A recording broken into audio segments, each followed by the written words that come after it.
Enggak, gini Ya, aja gini, biar si Yubi tunjukin. Ini kan temanya kan Quran sumber kebenaran.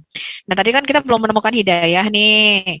Ya kan, belum menemukan kebenaran. Sekarang biar Yubi buktikan apa sih kebenarannya. Kalau gue ngikutin lu mualam, gue dapat apa Yubi? ya nggak usah sih sebenarnya nanti kalau mau alat semua neraka kosong. Enak aja. Yang masuk neraka kan lu kan wariduha, harus mendatangi neraka. Ya, jadi nggak apa-apa, nggak usah gitu. Enggak, kalau Kristen kan udah pasti diselamatkan. Yesus mengatakan, barang siapa percaya kepada firman-Ku, dia tidak akan mengalami kematian kekal. Percaya Nah, sebagai kalau lu kan apa? datang dulu ke neraka. Enggak, lu ini Ya aja jangan percaya lari Yesus sebagai dari apa? Saya tema. kan ini mau nanya, Sebagai Tuhan, mana sebagai ayatnya Tuhan dan percaya juru sebagai selamat. Tuhan? Loh, Yesus mengatakan akulah Udah, penguasa jangan surga dan kaburin di topik, bumi. jangan kaburin topik. Iya, percaya Yesus sebagai Tuhannya di mana itu? Jangan kabur Udah jangan kabur topik. topik. Sekarang Jadi tidak mampu lu menjawab, tunjukin tidak mampu dulu. menjawab nih. Jangan kabur topik. Lu tunjukin dulu kebenaran di dalam Quran itu di mana? Coba lu tunjukin di mana coba. Iya, tapi kan saya tadi nanya dulu ayatnya mana itu. Gua Coba Bu nanya Sofi sumber bisa jawab kebenaran di Quran enggak? di mana? Gua nanya sumber kebenaran di Quran di mana? Coba Ya lu itu sebutin. semua, kalau di Quran itu semuanya kebenaran. Semuanya Tapi, kebenaran. tapi kalau nggak percaya, Enggak, ya lu terserah. tunjukin Saya di juga nggak mana? maksa. Lu dia Hah? tunjukin di mana ayat berapa sumber kebenaran? Ya kata-kata sumber kebenaran itu ya semuanya ayat itu kebenaran itu sendiri. Sekarang aku tanya, mengapa ketika orang beriman beramal soleh, kenapa masih insya Allah masuk surga? Di mana itu insya Allah itu? Tuh lihat tuh surah 28 ayat 67. Adapun orang yang bertobat dan beriman serta mengerjakan amal saleh, kok masih semoga? Kata insya Allahnya mana? Tadi katanya insya Allah di situ. Ini kata semoga nih. Bahkan terjemahan lain mengatakan mudah-mudahan. Itu kan terjemahan. Bahasa Arabnya apa itu? Kamu aja nggak tahu bahasa Arab, gimana kamu? Sudah diuji kemarin.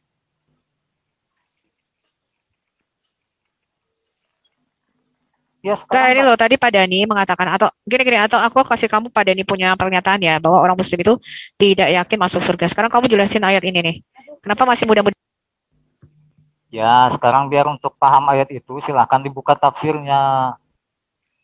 Aduh, katanya kitab yang jelas. Tukang tafsir ilmunya dari siapa? Iya. Ya katanya mau paham ayat itu maksudnya Ya, tukang gimana. tafsir ilmunya dari siapa? Kalau cuma tukang tafsir doang, gua aja yang tukang jadi tukang tafsir. Jadi ketakutan buka tafsir. Ya Allah, kalau nggak ada tukang tafsir nggak hidup. Ya sekarang gimana tadi ayat di Ya Alkitab Quran, itu? jadi kalau nggak ada tukang tafsir nggak hidup. Iya, jaminan keselamatannya itu mana? Coba ada tidak? Ya iya, makanya udah diam aja tukang tafsir ya andel. Yang lebih hebat berarti tukang tafsir daripada nabi mereka. Nabi mereka kan cuma copy paste aja. Ya, kalau Tapi nggak yang mau baca menjelasin tafsir. nggak usah tanya tentang ayat. Ayat itu berbicara tentang tafsir gimana sih?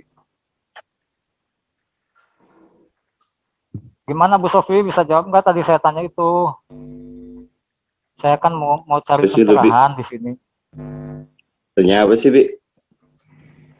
Iya, percaya Yesus sebagai apa untuk mendapatkan keselamatan itu? Sebagai Tuhan lah. Mana ayatnya itu? Roma 10 ayat 9 sampai 12. Enggak, yang dikata-kata harus percaya kepada Yesus itu ada tidak kata-kata harus sebagai Tuhan di situ?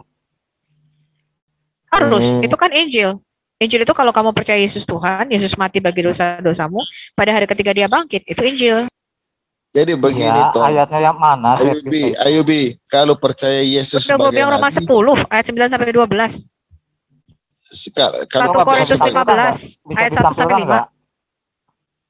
Ya satu ayat aja bisa ditampilkan. Gue tanya itu dulu, gue tanya kenapa orang bertobat, beriman, beramal soleh, kenapa masih insya Allah? Kan udah saya jawab tadi, harus dibaca tafsirnya itu maksudnya gimana. Nah, pertanyaan saya itu Allah yang itu siapa yang ngomong? Allahmu bukan? Ya itu firman Tuhan semuanya. Ya kenapa Allah mengatakan mudah-mudahan? Ya baca tafsirnya lah biar paham. Kenapa Allah mengatakan mudah-mudahan? Karena Allahmu aja masih memintakan ampun buat kamu. Masalahnya dijawab. Kenapa kalau Allahmu gitu tadi, percuma. Allahmu di surah 28 itu mengatakan mudah-mudahan kamu bisa selamatkan walaupun kamu sudah bertobat, beriman dan beramal saleh. Karena Allah dan para malaikatnya juga masih memintakan ampun, belum tentu dikabulin sama Tuhan. Ini lihat nih ya. Hadis Sunan Ibnu Majah nomor 987 dari sifulan mendengar nabimu berkata, Allah dan para malaikatnya memintakan ampun. Jadi belum tentu Tuhannya Allah ini mengabulkan, karena Allah sendiri juga masih memintakan ampun bagi kamu. Makanya tadi Allah berkata di surah 28, itu kan hadis. mudah-mudahan. Itu kan hadis. Oh, jadi ini hadis dibuang. Coba ngomong. Ya, Hadis ini ada yang tidak. enggak, lu ngomong ini hadis sampah. Lu ngomong ini hadis sampah. Hadis itu ada yang benar, ada yang tidak. Ini terjemahan aslinya benar. Ini kan surah 33 ayat 56. Ini surah 33 ayat 43, di mana Allahmu masih bersolawat buat orang-orang mukmin. Allahmu kan masih bersolawat buat kamu. Allahmu masih berdoa untuk memintakan ampun bagi kamu. Ya itu kan hadis itu, dari hadis itu. Bukan. Hadis ini dari Quran surah 33 ayat 56 dan surah 33 ayat 43, di mana Allahmu masih bersolawat untuk memintakan ampun bagi kamu. Iya, tapi itu kan memang hadis. Sekarang gimana pertanyaan saya tadi itu? Iya, sekarang kamu ngomong ini hadis sampah. Kamu ngomong dulu hadis sampah, baru aku jawab pertanyaan. Sofi tidak mampu menjawab. Kamu ngomong dulu ini sampah. Kamu ngomong dulu ini hadis sampah. Memang saya bilang gitu. Tadi kan saya bilang ada yang benar, ada yang tidak. Oh enggak, kamu ngomong dulu. Ini kan ini aku bilang, ini kan diambil dari surah 33 ayat 43. Ini lihat nih. Kita lihat ya, mengapa Allah di surah 28 ayat 67 berkata, mudah-mudahan. Padahal kamu udah bertobat, udah beriman, udah beramal saleh. Iya, Bu Stofi dalam rekaman. Ya, lihat ya, surah 33. Surah 33 Ayubi, di ayat sini 43. pintar-pintar data, Ayubi, bukan pintar mulut. Teman-teman, surah 33 ayat 43. Baca. Jadi Allah dan para malaikatnya itu sampai sekarang masih bersolawat.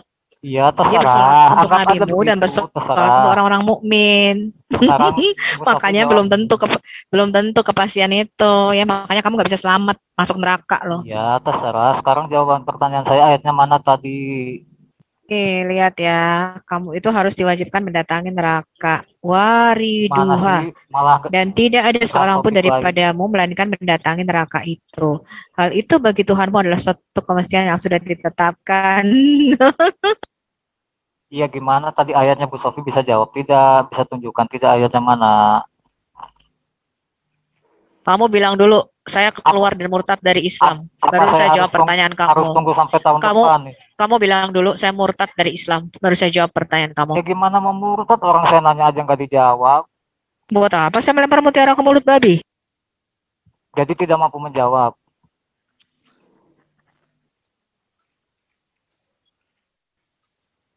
Itu ada Pak Putra itu tadi, mana Pak Putra? Ya, pertanyaannya apa, Pak? Mau dilanjut tadi? Boleh. Jadi yang tadi itu tentang yang Saudi Arabia.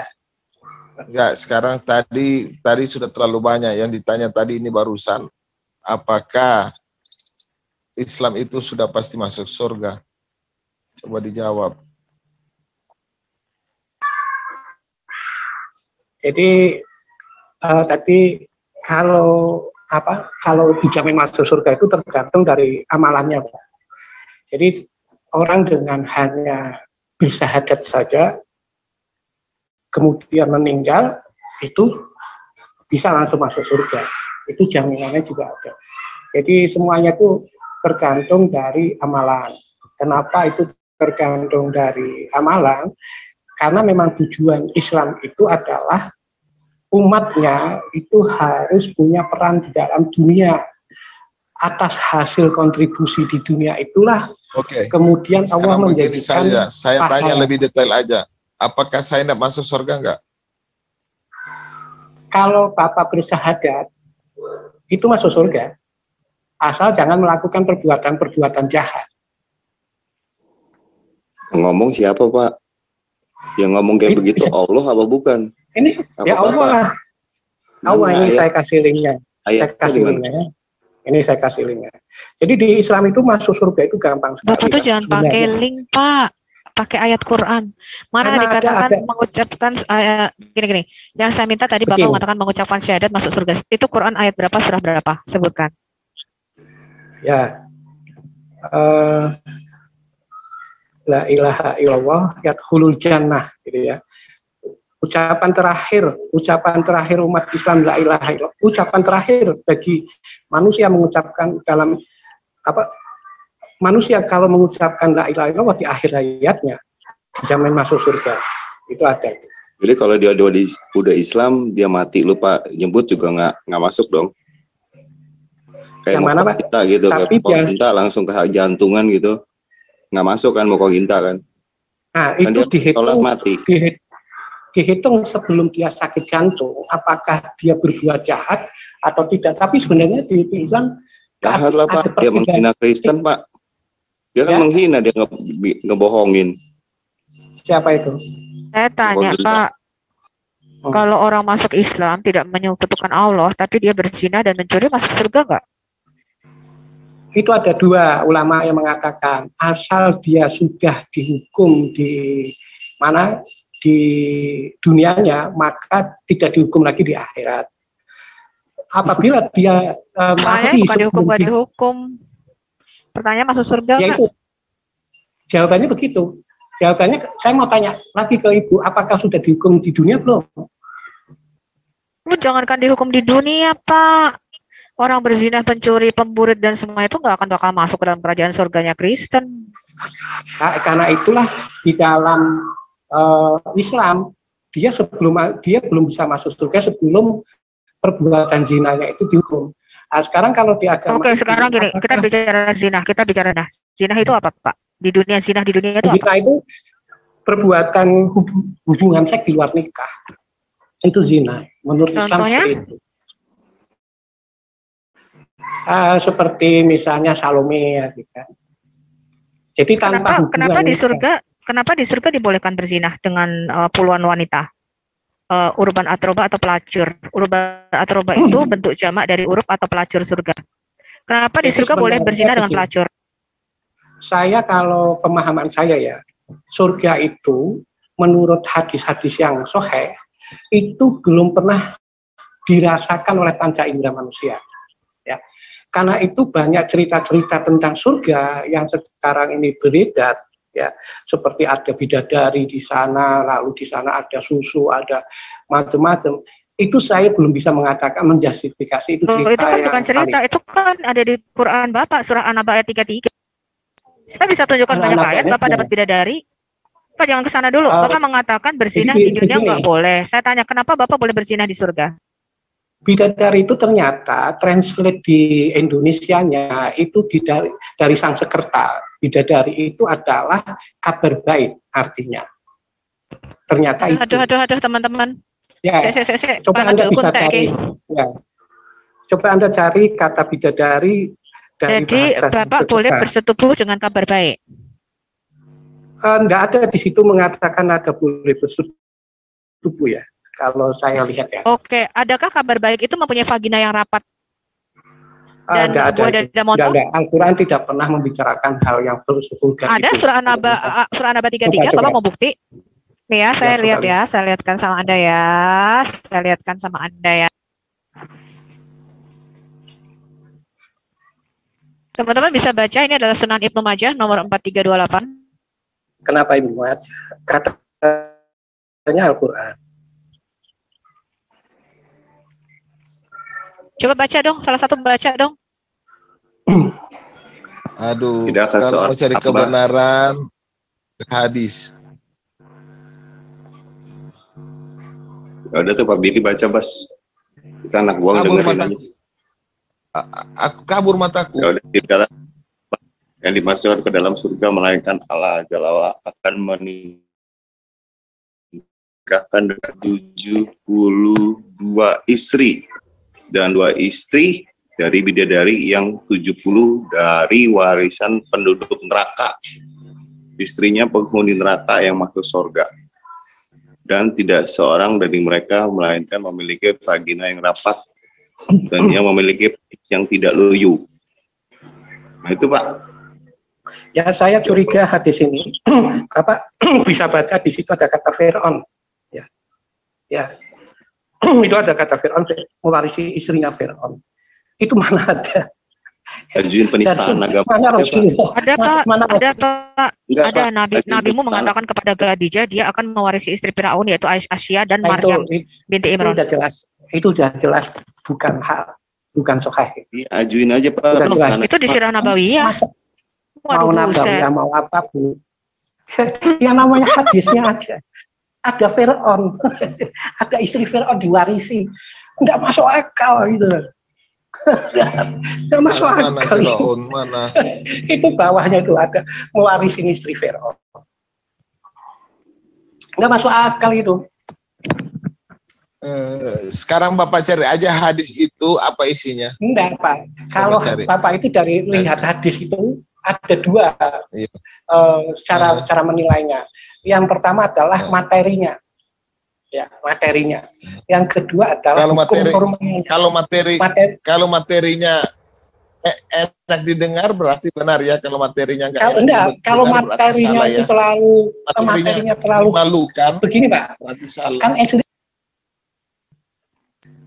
Ya, kalau sebenarnya untuk melihat hadis itu yang paling gampang dua Pak. Yang pertama secara matan itu materi. Kalau materinya saja itu sudah bukan bisa dijadikan hukum, itu sudah kita curigai. Nah, hukum itu adalah norma etika. Norma etika itu secara ilmu umum lah. Sehingga kalau ada hal-hal yang sadis, yang jelek, tidak mungkin lah, norma-norma itu bisa diangkat menjadi hukum. Itu pasti itu. Yang kedua adalah dari sanad-sanadnya. Ya. Dan hati-hati hadis ini itu kalau mau dijadikan suatu cerita atau bahan penceramah itu harus diuji, Pak. Diuji, gitu ya. Tapi di sini saya hanya menggambarkan secara gampangnya aja. Bapak kan bisa melihat bahwa tujuan Islam itu akhlakul karimah, ya kan? Karena itu menghapus perbudakan, menghapus rentenir, menghapus dengan tetangga harus saling baik, mengakui hak-hak wanita, harus membayar mas kawin, hal-hal etika seperti itu, ya kan? Maka kalau ada hal yang bertentangan dengan etika, adab yang baik, itu pasti udah dicurigain, no, gitu kan? Itu biasanya seperti itu. Pak, kalau boleh saya ngomong mengenai mas kawin sebelum ada Buddha juga, itu adat istiadat Indonesia udah ada mas kawin, Pak. Ya, jadi gunanya Islam buat apaan mas kawin? Gitu. Kalau ngomongin mas kawin, Cina juga udah ada, bule juga udah ada. Jadi apa yang disempurnain, Pak? Jadi begini teman-teman. Jadi itu bidadari yang dimaksudkan itu Pak, siapa Pak? Putra tadi siapa yang tadi bidadari dia tujukan? Siapa? Siapa katanya tadi? Jadi Pak, yang itu nggak ada bidadari yang sebenarnya apa itu Pak? Pak Putra. Pak Putra. Jadi di Wikipedia itu bidadari itu makhluk gaib ya, makhluk gaib yang berbentuk kelamin perempuan. Tapi itu kepercayaan Hindu. Karena itu banyak orang yang membayangkan akhirnya kalau bidadari. Mereka cantik nggak? Mereka ya, cantik nggak? Mereka cantik nggak? Kalau menurut kepercayaan Yahudi, menurut kepercayaan Hindu, ya. Menurut kepercayaan Islam. Hindu. Kalau saya mengatakan sebenarnya itu kesenangan saja, kebahagiaan di dalam surga ya. Kalau saya mengartikannya itu. Cuman banyak orang yang memvisualisasikan bidadari itu sebagaimana pemahamannya orang Hindu itu tadi. Itu kalau saya loh ya. Oke teman-teman, jadi kalau menurut Hindu teman-teman, mereka Hindu itu cantik. Kalau yang cantik-cantik itu penafsiran Hindu menurut Pak Putra. Ya Pak Putra, benar nggak? Enggak, kalau dari istilah bidadari, Pak. Bidadari itu dari bahasa Sanskerta, ya. Istilah bidadari. Dan kemudian, jadi bidadari itu istilah istilah Sanskerta lah, yang dia menggambarkan tentang seorang perempuan yang molek, ya kan. Tetapi di dalam pemahaman saya, surga itu surga itu tidak bisa nikmatnya itu bisa dirasakan dengan panca indera, karena itu sifatnya gaib. Ya, karena itu saya lebih menilai bahwa bidadari yang dimaksud di situ bukan seperti yang di Sanskerta. Saya lebih gaib kan Bapak katanya dibangkitkan bersama dengan badan-badannya, dengan tubuh-tubuhnya. Si Yubi sama badannya percaya Bapak punya titik kok di surga. Berarti di surga itu nggak ada yang cantik-cantik ya Pak Putra.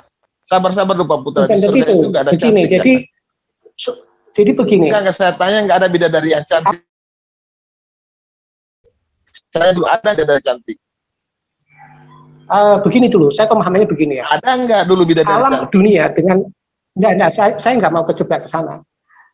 Ya, tapi saya mengatakan begini, alam dunia dan alam akhirat itu sangat berbeda.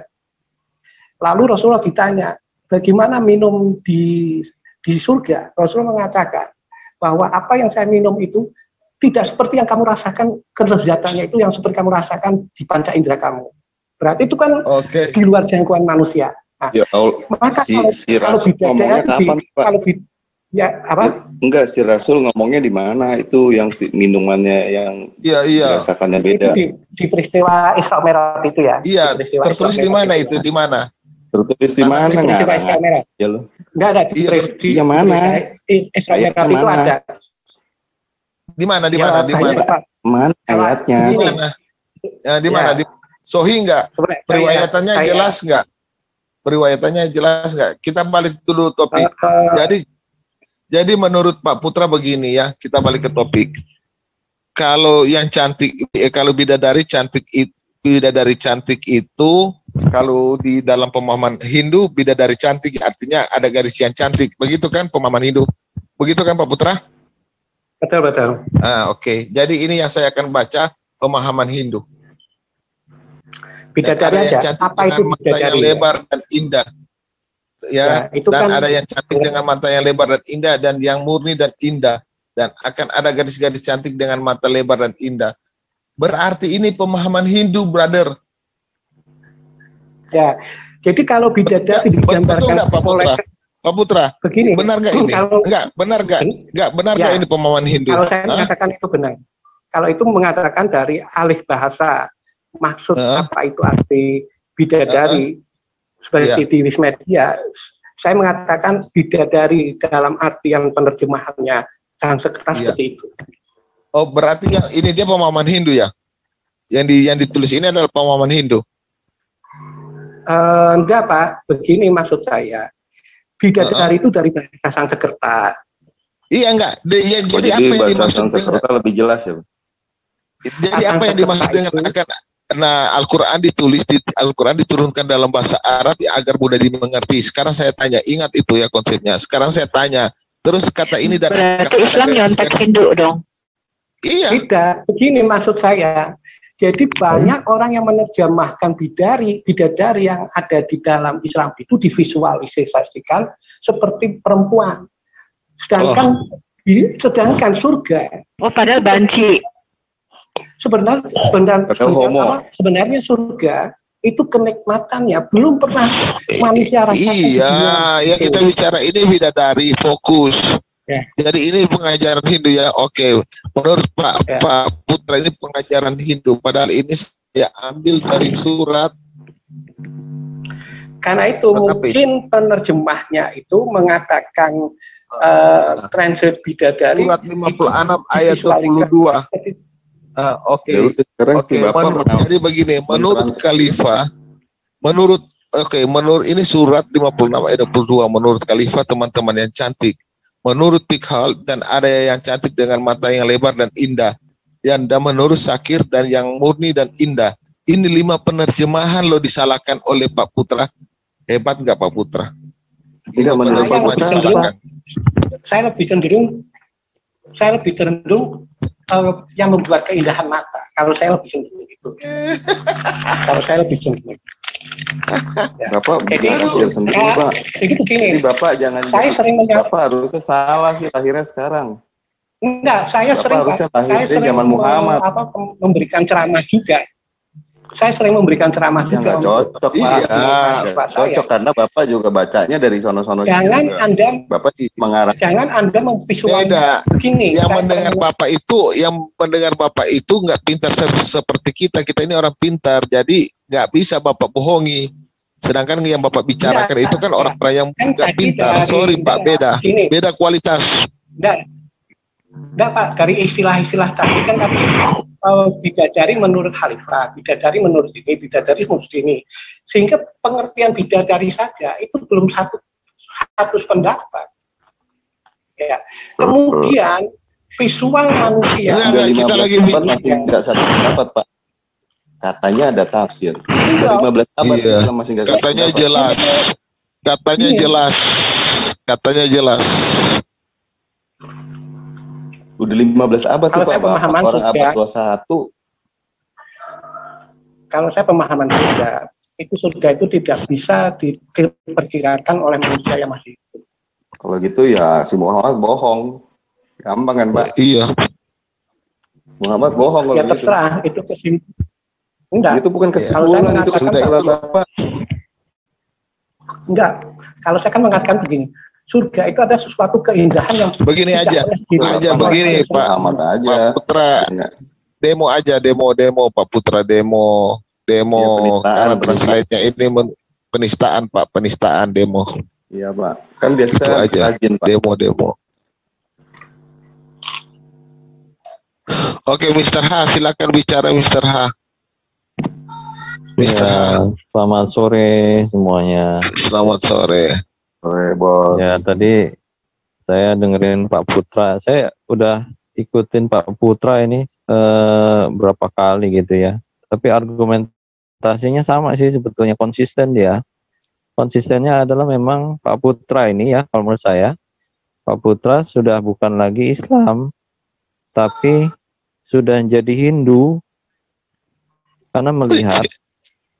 karena melihat teks Al-Quran yang harusnya nyata, jelas, ditafsirkan dengan cara pandang yang filosofis, dan itu mirip dengan Hindu yang ada Jawanya, kejawennya. Nah, ini Pak Putra harus hati-hati. Kemungkinan ya Pak Putra ini sudah pakai kacamata hermeneutis Hindu. Jadi menafsirkan dengan cara Hindu. Jadi berbeda dengan ahli-ahli tafsir Islam yang lain. Itu sih kalau menurut saya. Jadi mungkin Pak Putra harus menyelidiki diri. Apakah Pak Putra masih Islam atau sudah Hindu seluruhnya? Itu aja sih sebagai pertimbangan Pak Putra. Itu menilainya Ya, jadi sebenarnya kan saya menolak pengertian Hindu di dalam mengartikan bidadari. Menolak Jadi, tapi mempraktekkan. Menolak Ya. tapi mempraktekkan. Lebih kejam itu ya. Itu lebih Dan- kejam. Kejam Jadi Pak Putra, begini. ingat kejam. Saya kan selalu mengatakan begini, pemahaman Al-Quran, pemahaman tentang Islam itu lebih bagus ke literatur. Ya. Jangan translate. Kalau translate itu ada bias bahasa. Dan maknanya kan, terus sekarang Bapak Ya, kan? ngertiin aja itu apa. karena itu Itu akhirnya teman-teman.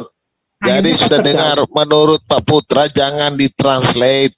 Biarlah beriman buta, nggak paham, Tidak. jangan ditranslate. Tadi Pak Putra bilang jangan ditranslate, gimana? Tidak, Ada dengar loh semua. saya lebih menyatakan begini, Al-Quran itu jangan ditranslate tetapi bisa dipahami. Terus dia translate, dia baca Arab. Ya udah, unjuk rasa, Terus Pak. Saya coba. Itu lenyap.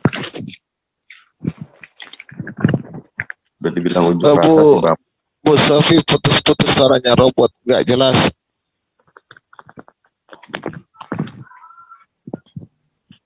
Jadi Al-Quran jangan ditranslate, kata Pak Putra. Jangan hanya dipahamin secara translate saja, tetapi Terus mau cari cara mau yang literatur mana? banyak Pak. Kalau Bapak kuliah itu yang namanya kata bidadari aja itu satu kitab lebih. Kuliah, Pak. Kuliah membahas itu satu kitab aja. Kafir, Pak. Enggak, di Kuliah ilmu pesantren aja. kafir, Pak. Jadi kafir ini begini Pak, orang yang tidak beriman kepada Al-Quran dan hadis itu kafir, Pak. Itu kafir. Suka-suka kalian. Saya beriman. Suka-suka kalian lah. Jadi begini. Iya, orang yang jadi aja bisa ciptain bom atom. Di dunia ini ada ratusan agama di dunia ini yang dikafirkan oleh Islam. Nah, ratusan agama ini menuding Islam lah yang kafir. Jangan lupa itu Pak Putra. Ada ribuan agama di dunia ini. Pak. Iya, kagak sabar, ada ribuan agama di dunia. Ya, yang dikatakan kafir itu ribuan. Tapi yang ribuan ini mengatakan Islam lah yang kafir. Ribuan loh. Ya, kalau naik di persidangan, kalah Islam. Kalah Islam. Kalau siapa yang kafir, kita naik persidangan, kalah Islam. Jadi memang agama Islam itu pakai kacamata kuda mengatakan ya, biasanya kan begini Pak, secara matematis. Yang benar itu yang satu kan. Tapi sebenarnya jangan benar. Naik persidangan putus tuh.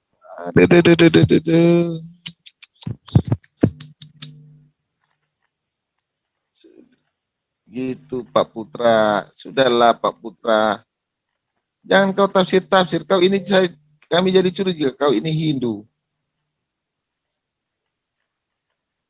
Yang mau bicara Raisen di open.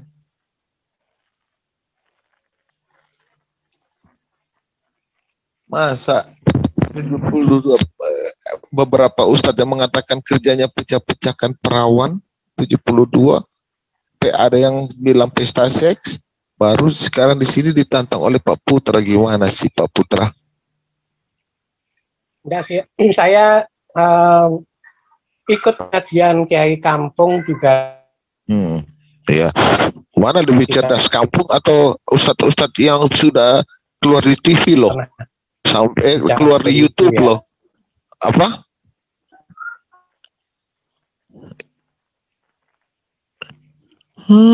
Pak Putra, apa nggak pernah bicara apa? Apa? Yang bidadari. Apa? Masih menyangkal. Putus.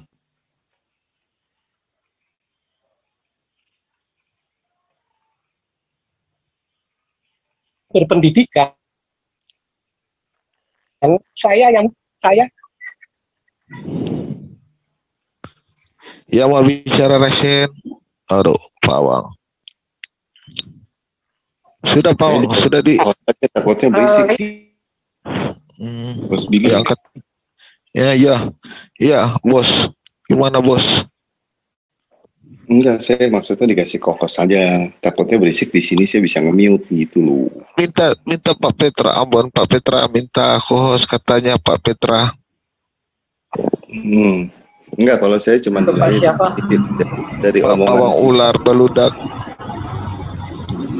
Enggak, dari omongannya si Pak Putra ini dia cuma bilang kalau dia mengambil Hindu, kalau gitu naratif Hindu lebih luas. Makanya butuh gitu, Sanskerta jauh lebih luas bahasanya dan lebih jelas gitu kalau saya nilainya sih. Kalau dia pakai standarnya ke sono ya saya aduin dia sama bahasa Sanskerta aja gitu aja sih Pak Putra ya. Selamat berpikir lah, tipuan Anda nggak laku di sini.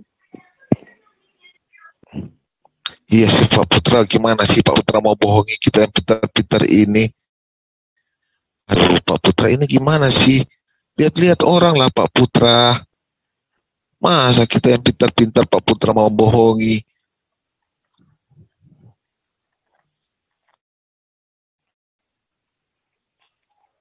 Oke, saya chatting Pak Putra. Saya chatting Pak Putra. Baca di chatting teman-teman. Saya Saya chatting ya.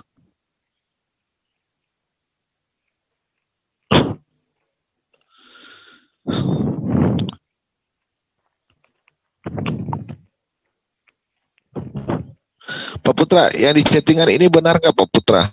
Pak Putra, Pak Putra, Pak Putra.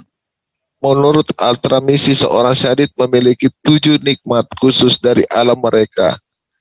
Dia diampuni dosa-dosanya dengan semburan darah pertama. Dia melihat tempatnya di surga. Dia mengenakan pakaian iman. Dia menikahi dengan 72 istri dari bidadari surga yang cantik. Dia diselamatkan dari hukuman kuburan. Ini lawan aja Pak. Ini saya sudah di chatting ini. Al-Tirmizi Pak. Bisa nggak? Ini nah. Pasangan yang luar biasa. Dan gadis-gadis untuk sahabat. Dan mereka menunjukkan kesegaran masa muda sederajat dalam usia. Dan gadis-gadis muda dengan usia yang sama. Sahabat dengan usia yang sama. Ayo lawan Pak Putra. Aduh. Pak Putra kok diam Pak Putra? Pak Putra. Pak Putra. Kok diam? Ya, halo. Gimana? Pak Billy tadi ada telepon masuk. Oh ya.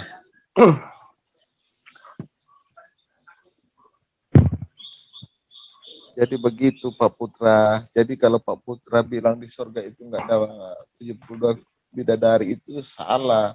Al-Quran menggambarkan, ada loh dalam ayat Al-Quran menggambarkan itu. Iya, sayangnya mereka menerjemahkan bidadari itu divisualisasikan oleh perempuan. Tapi sebenarnya kalau mau memahamin surga itu kan dunia akhirat. Akhirat ya. Akhirat itu hal gaib bagi manusia yang hidup. Oke, kalau begitu tugas Pak Putra cari terjemahan yang benar. Saya tunggu. Kalau saya mengartikan bidadari di situ adalah kebahagiaan, kenikmatan dan keindahan. Cuman bentuknya apa?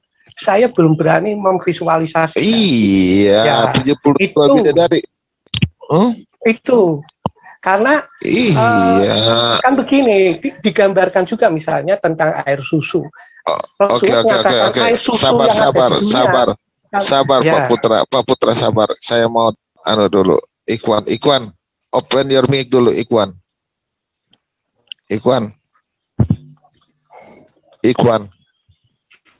Iya, Pak Billy. Saya mau tanya dulu Ikhwan, menurut kamu 72 bidadari itu bentuknya gimana? Ya, bidadari itu adalah penduduk surga yang belum pernah bisa dibayangkan Terus kamu ngapain bidadari itu?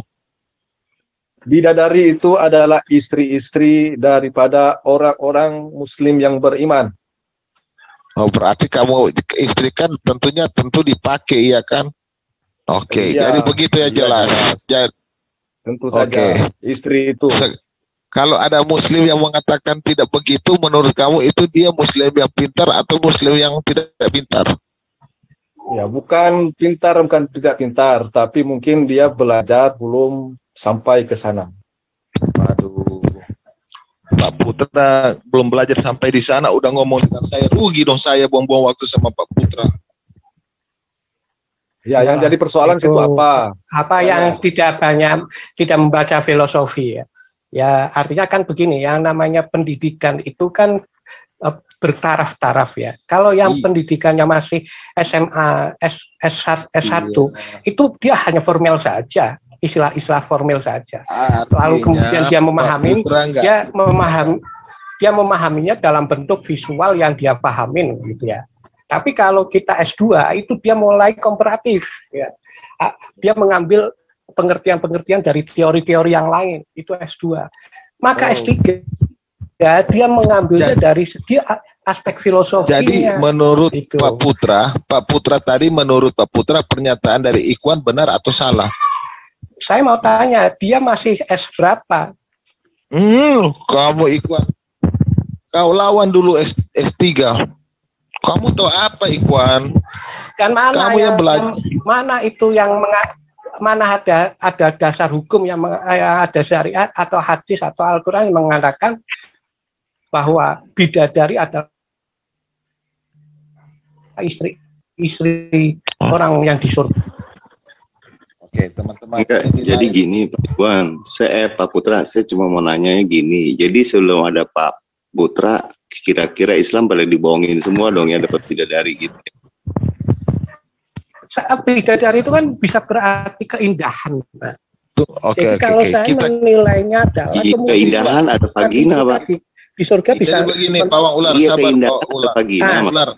Pawang Ular, sabar dulu Pawang Ular. Karena ya, ini ada dua itu pendapat, kan bagi yang sama dengan Putra. Nanti Pak Putra ini mau lari ini Pak Putra. Jadi begini, Ikhwan, kamu sudah dengar pernyataan kamu sekolahnya itu ditanya loh sama Pak Putra, berapa kamu? Jadi menurut kamu, menurut Pak Putra, 72 bidadari itu nggak dipakai untuk kawin. Begitu kan Pak Putra? Betul. Mana ada dalil yang mengatakan Pak ini yang Pak Billy ngetanyakan pada saya apa itu? Dalil yang mengatakan 72 bidadari dibuat apa? Kamu bilang dibuat istri. Menurut Pak Putra tidak dipakai, tidak dikawini. Ya, saya menjawab pertanyaan kamu Pak Billy. Buka screen-nya. Ya. Loh. Screen-nya dibuka. Screen apa? Loh, kok nggak bisa dibuka? Kamu mau screen apa? Iya, menjawab pertanyaan kamu tadi. Buka, coba buka. Enggak, saya hanya bikin perbandingan. Menurut Pak Putra, 72 bidadari itu bukan untuk dipakai menikah. Kamu katakan menikah. Coba Ikhwan kalau ngomong yang benar Ikhwan. Loh, ini Pak Putra iya, loh. Makanya buka screen-nya saya jelaskan. Ya, daripada saya ngomong tanpa data nanti dibilang juga asumsi. Coba buka. Datanya dikirim ke saya. Hostnya nggak ada sih hostnya ini dari tadi saya panggil hostnya nggak ada. Nantilah kalau ada hostnya nanti saya jelaskan. Ya. Kalau hostnya ada nanti saya buka datanya. Nanti bisa dilihat. Aduh. Sudah buka itu. Sudah aku buka sekarang. Udah aku silakan. Ya, makasih. Ya, jadi bidadari di surga tentu dalilnya saya jelaskan ya. Ya, di surga itu tidak ada umat manusia yang beriman laki-laki itu membujang ya. Saya baca dulu surat At-Tur 17 ayat 20.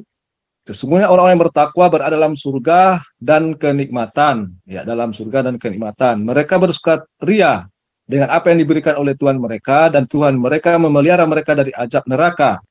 Ya, pada ayat 50 mereka bertetekan di atas dipan-dipan berderetan dan kami kawinkan mereka dengan bidadari-bidadari yang cantik bermata jelita. Nah, ini adalah ayat At-Tur. Jelas dikatakan dikawinkan dengan bidadari yang cantik dan jelita. Kemudian ya di dalam hadis riwayat Imam Bukhari ya dijelaskan semuanya memiliki pasangan masing-masing ya, dalam artian dikawinkan ya, bukan berarti tanpa kawin. Mereka memiliki pasangan abadi yang kekal selamanya, dikehendaki oleh Allah. Rasulullah bersabda, dan di surga tidak ada bujangan atau yang jomblo ya. Kemudian di surat Yasin 56, Allah telah menyebutkan bahwa mereka akan masuk surga dalam firman-Nya, mereka dan istri-istri mereka berada dalam tempat yang teduh.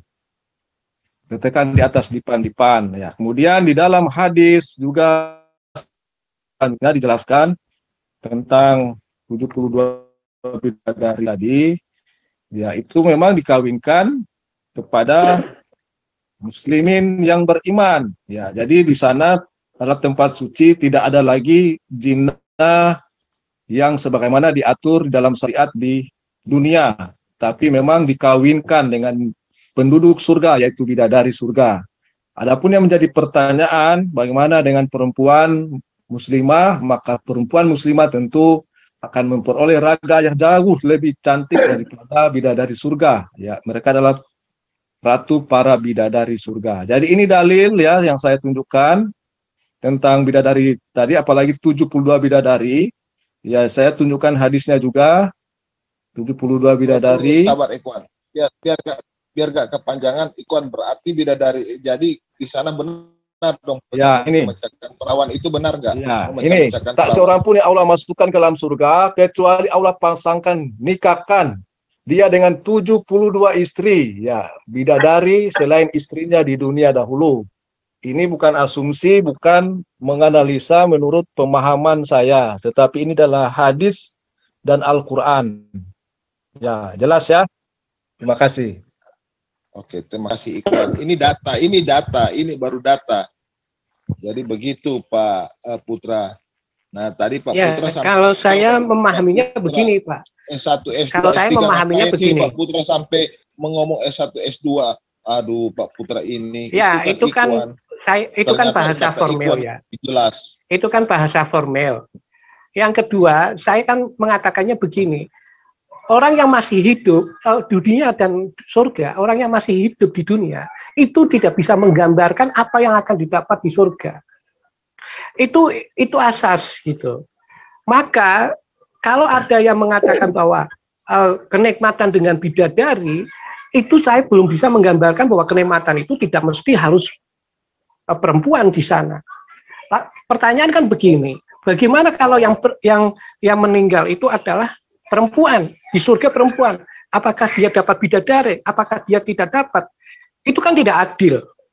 Maka saya pemahaman saya pribadi, itu sudah dibaca iya, bahwa... tapi itu bertentangan dengan asas bahwa surga itu hal yang gaib, yang belum bisa digambarkan secara visual teknis. Itu misalnya kurma di surga rasanya begini, itu nggak bisa karena kita belum bisa masuk surga kok. Tapi Allah hanya menjanjikan kenikmatan, kebahagiaan, dan tidak kekurangan apapun. Itu saja. Sekarang saya mau tanya, di sana aktivitasnya apa? Kita kan nggak tahu. Nah, apa aktivitasnya? Kita nggak tahu. Ikhwan. Iya. Kita nggak tahu. Kita surga itu hanya apa ya? Surga itu visualisasinya saya keindahan saja. Pak Bobby, Pak siapa? Billy ya, saya akan jawab pertanyaan Anda. Aktivitas di surga apa? Tentu di surga itu enggak aktivitas kan dulu terhadap istri spesifik aja. Bentar. Jadi buat ya, saya jawab dulu. Ya. Tak seorang pun mengetahui berbagai nikmat yang menanti, yang indah dipandang sebagai balasan bagi mereka atas apa yang mereka kerjakan.